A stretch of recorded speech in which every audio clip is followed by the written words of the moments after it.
बरसात की एक नम सी सुबह थी। खिड़की के बाहर बादलों की काली चादर फैली हुई थी और हवा में मिट्टी की सौंधी महक तैर रही थी। घर के आंगन में पुराना आम का पेड़ झूम झूम कर बारिश की बूंदों को अपने पत्तों पर थाम रहा था।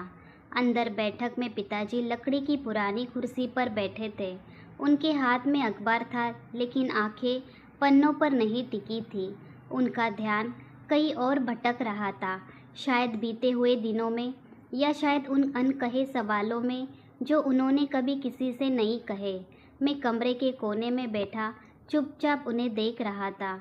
उम्र के साथ उनकी चाल धीमी हो चुकी थी, पीठ थोड़ी झुक गई थी और चेहरे पर लकीरों का जाल साफ नजर आता था। लेकिन उनकी आंखों में वही दृढ़ता, वही सहारा देने वाला भाव अब भी जिंदा था। जब मैं छोटा था, पिताजी मेरे लिए सिर्फ एक अभिभावक नहीं थे, बल्कि मेरे पहले दोस्त, पहले शिक्षक और पहले आदर्श थे। सुबह स्कूल छोड़ने से लेकर रात को सोने से पहले कहानियाँ सुनाने तक, हर पल में उनकी उपस्थिति मुझे सुरक्षा देती थी। उन्होंने कभी मुझे ये महसूस नहीं होने दिया कि दुनिया में कोई मुश्किल ऐसे है जैसे हम पार नहीं कर सकते। जब मैं 10वीं की परीक्षा में फेल हुआ था, पूरा मोहल्ला, रिश्तेदार, यहाँ तक कि मेरे दोस्त भी मुझे नीचा दिखा रहे थे। उस वक्त सिर्फ पिताजी ने मेरा कंधा थपथपाकर कहा था, असफलता सिर्फ एक रुकावट है, मंजिल नहीं। उनके शब्दों में जो विश्वास था, उसने मुझे दोबारा उठने की ताकत दी। वक्त गुजरता गया और जिंदगी की जिम्मेदारियां मेरे कंधों पर बढ़ने लगी। नौकरी की तलाश, घर की आर्थिक तंगी और समाज का दबाव, सब मिलकर मुझे तोड़ने लगे। पिताजी की तबीयत भी धीरे धीरे बिगड़ने लगी थी। डॉक्टर ने कहा था कि उन्हें दिल की बीमारी है और ज़्यादा तनाव लेना उनके लिए खतरनाक हो सकता है।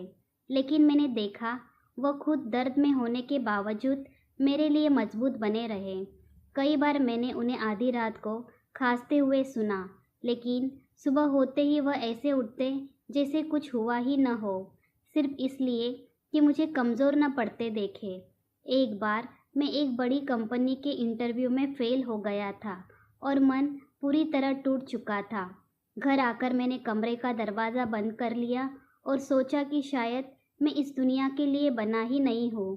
तभी पिताजी बिना आवाज़ किए कमरे में आए, मेरे पास बैठ गए और बोले, बेटा, जब तेरा जन्म हुआ था तो तूने बिना सीखे चलना शुरू नहीं किया था। पहले तू गिरा, फिर उठा, फिर गिरा, लेकिन हर बार तूने कोशिश की, क्योंकि तुझे पता था कि चलना सीखना ज़रूरी है।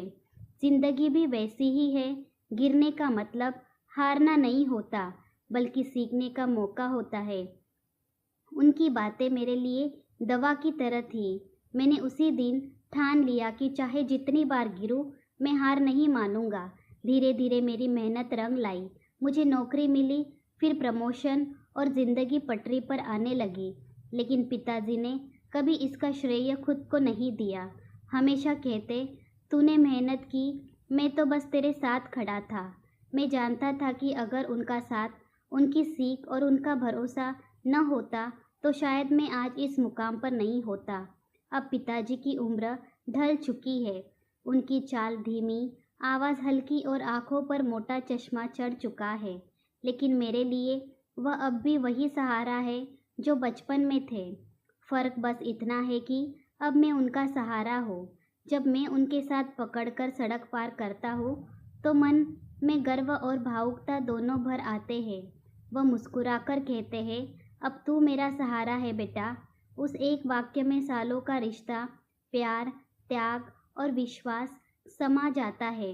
कहते हैं, समय बदलता है, लेकिन रिश्तों का असली अर्थ वही रहता है। पिताजी ने मुझे सिखाया कि सहारा सिर्फ ज़रूरत के वक्त का सहारा नहीं होता, बल्कि वह एहसास है जो हर अच्छे बुरे वक्त में आपके साथ रहता है।